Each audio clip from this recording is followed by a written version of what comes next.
राधे राधे सभी को। श्वेतास वर्ड में आप सभी का बहुत बहुत स्वागत है।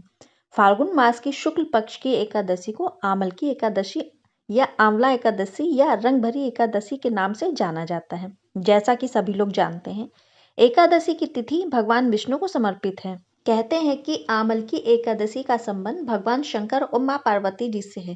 कहते हैं कि भगवान भोले बाबा पहली बार माँ पार्वती को लेकर काशी आए थे। पहली बार मां पार्वती का गौना कराकर काशी लाए थे भगवान भोलेनाथ। काशी के निवासी लोगों ने उनका स्वागत रंग और गुलाल से किया था। इसी से ये रंग भरी एकादशी कही जाती है और हर साल का मां पार्वती का गौना कराया जाता है। आमल की एकादशी को भगवान शिव और मां पार्वती का पूजन करना बहुत ही विशेष लाभप्रद होता है। इस एकादशी में भगवान शिव तथा माता पार्वती की भी विधि विधान से पूजा होती है। ऐसी मान्यता है कि इस दिन भगवान विष्णु भगवान भोलेनाथ की पूजा करने से कोई भी मनोकामना निश्चित ही पूर्ण होती है। हिंदू धर्म में एकादशी व्रत का विशेष महत्व है। खास तौर से फाल्गुन शुक्ल पक्ष की एकादशी बड़ी महत्वपूर्ण मानी जाती है।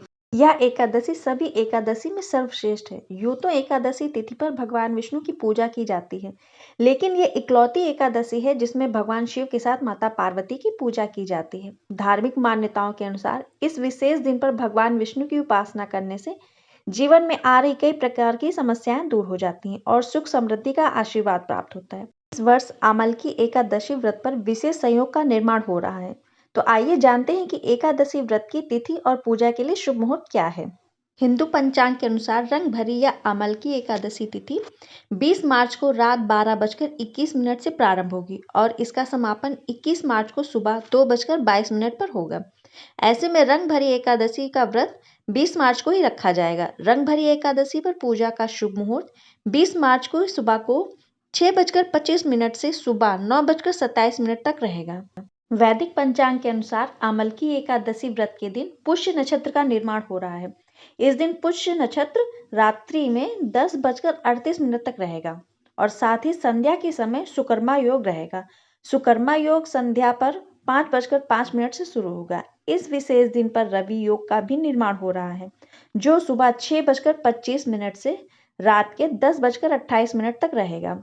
पूजा के लिए इन सभी शुभ मुहूर्त को श्रेष्ठ माना जाता है।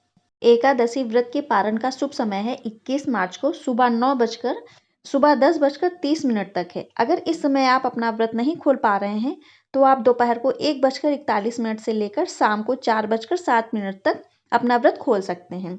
और हरिवासर की समाप्ति सुबह के समय 21 मार्च को 7:58 पर हो रही है। एकादशी व्रत का पारण शुभ मुहूर्त में ही करना चाहिए, नहीं तो फल की प्राप्ति नहीं होती है। भगवान विष्णु को जिस चीज का आप भोग लगाते हैं उसी प्रसाद को खाकर व्रत का पारण करना चाहिए।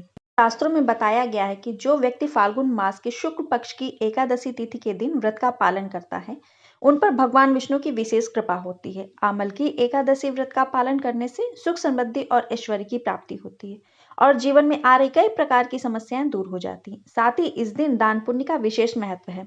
इस विशेष दिन पर दान पुण्य करने से कई प्रकार के ग्रह दोष भी दूर हो जाते हैं और व्यक्ति को अक्षय पुण्य की प्राप्ति होती है। एकादशी की पूजा करने व कथा सुनने से भी फल की प्राप्ति होती है। जो व्यक्ति किसी कारण व्रत नहीं रख सकते हैं तो सिर्फ पूजा करने और कथा सुनने मात्र से ही फल की प्राप्ति हो जाती है। आमल की एकादशी में आंवले का विशेष महत्व बताया गया है। एकमात्र आमल की एकादशी एक ऐसी एकादशी है जिसका संबंध भगवान विष्णु के साथ साथ माँ पार्वती और भगवान शिव से भी है।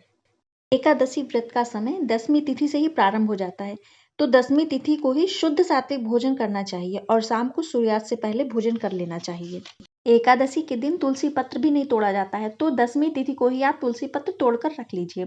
अमल की एकादशी के दिन आंवले की भी पूजा की जाती है। यदि आपके आसपास आंवले का वृक्ष हो तो आंवले के वृक्ष का ही पूजन जरूर करें, जैसे कि कच्चा दूध अर्पित करें, धूप दीप करें, नैवेद्य चढ़ाएं। आंवले वृक्ष में भगवान विष्णु का विधि विधान से पूजन करें और इसकी परिक्रमा भी अवश्य करनी चाहिए। परिक्रमा आप 5, 7, 11 कर सकते हैं। आप चाहें तो आज के दिन एक छोटा सा पौधा अपने घर में लगा सकते हैं। इससे जन्म जन्मांतर के पापों से मुक्ति मिल जाती है और भगवान विष्णु की असीम कृपा प्राप्त होती है। और आज के दिन भगवान भोलेनाथ और माता पार्वती की पूजा अवश्य करें। माता पार्वती को सुहाग की सामग्री अर्पित करें, इससे अखंड सौभाग्य की प्राप्ति होती है। दाम्पत्य जीवन सुखमय होता है और पति पत्नी के रिश्तों में मधुरता आती है। इसके अलावा सुख समृद्धि और सौभाग्य की भी प्राप्त होती है। चलिए, उम्मीद करती हूँ कि यह वीडियो आपको पसंद आई होगी। ये वीडियो आपको अच्छी लगे या इसकी जानकारी आपके लिए यूज़फुल हो तो हमारे चैनल को लाइक करें, सब्सक्राइब करें और बेल नोटिफिकेशन को ऑल पे सेट कर दें, जिससे कि हमारी आने वाली अगली वीडियोस आप तक पहुँच सकें। मिलते हैं अगली वीडियो में अगली महत्वपूर्ण जानकारी के साथ। तब तक के लिए राधे राधे, जय श्री कृष्ण।